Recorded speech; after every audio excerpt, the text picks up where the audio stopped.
Good evening বন্ধুরা, তোমরা সবাই কেমন আছো? আশা করছি ভালো আছো। এই দেখো, আজ সন্ধেবেলা চলে এসেছি চা খেতে খেতে। তো ভাবলাম চা খেতে খেতে একটা ব্লগ বানাই। আর জানো, বসে বসে ভাবছিলাম আজকে রাতে কী খাবার বানানো যায়। তো চা খেতে খেতে প্ল্যানটা করেই ফেললাম যে কী বানাবো। তাই ভাবলাম যেটা বানাবো সেটা একটা ব্লগ বানাবো, আর সেই ব্লগটা না তোমাদের সাথে শেয়ার করব। কারণ তোমরা তো জানি আমি ব্লগ ভিডিও বানাই না। তো চলো দেখো কী বানাই আজ। বন্ধুরা, আমি আজ বানাবো মটরশুঁটি দিয়ে পনির দিয়ে শাহী পনির। তো ফার্স্ট টাইম ট্রাই করছি। তোমরা দেখো আর বলো যে কেমন হয়েছে, ঠিক আছে? তো আমি প্রথমেই কড়াইতে একটু সাদা তেল আর একটু বাটার অ্যাড করেছি। তার মধ্যে দিয়ে দিয়েছি কাজু আর কাঁচা লঙ্কা দুটো, শুকনো লঙ্কা দুটো, আর দিয়েছি ধনেপাতা, টমেটো, আর পনিরগুলো তো ভেজে রেখে দিয়েছিলাম। তো এগুলোকে হালকা একটু ফ্রাই করে নিয়েছি। নিয়ে এটাকে এবার মিক্সিতে ফেটিয়ে নেব।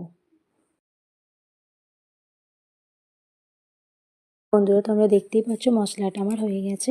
কড়ার মধ্যে তেল দিয়ে দিয়েছি, আর তোমার এদিকে মটরশুঁটি সিদ্ধ করে নিয়েছি। মশলাটা অ্যাড করব।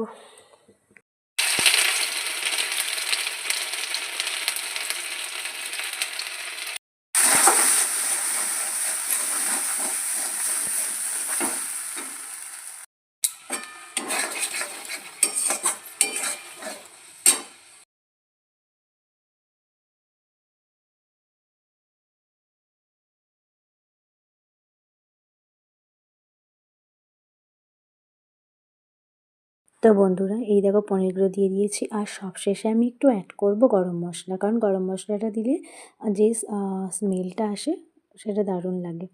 তো বন্ধুরা দেখো কালারটা কেমন হয়েছে আমার মটরশুঁটি শাহী পনির। বন্ধুরা, আমার মটরশুঁটি শাহী পনির রেডি। তো তোমরা দেখতেই পাচ্ছ প্রায় রেডি হয়েই গেছে। তো এবার আমি এটা খাবো রুটি দিয়ে। আর আমরা পরোটা দিয়ে, যেটা দিয়ে পছন্দ করে। আমি পরোটা বানিয়েছি, রুটিও বানিয়েছি। তো চলো আমি খাবো রুটি আর পরোটা দিয়ে মটরশুঁটি শাহী পনির।